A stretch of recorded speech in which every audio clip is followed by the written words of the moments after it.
মাননীয় মন্ত্রী মহোদয় জনাব শহীদুদ্দিন চৌধুরী আনি ভাই, মাননীয় এমপি মহোদয় শাহাদাত হোসেন সেলিম ভাই, অ্যাডভোকেট হাসিবুর রহমান হাসিব ভাই,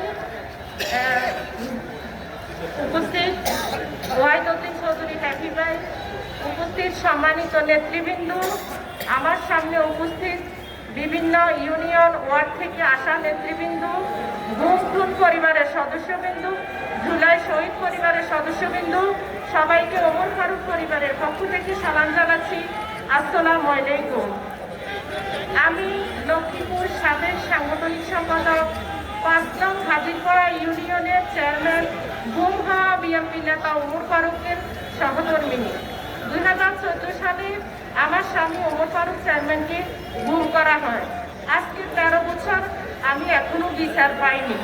বিগত আন্দোলন সংগ্রাম বিভিন্ন ত্যাগ স্বীকার করে আমরা স্বৈরাচারের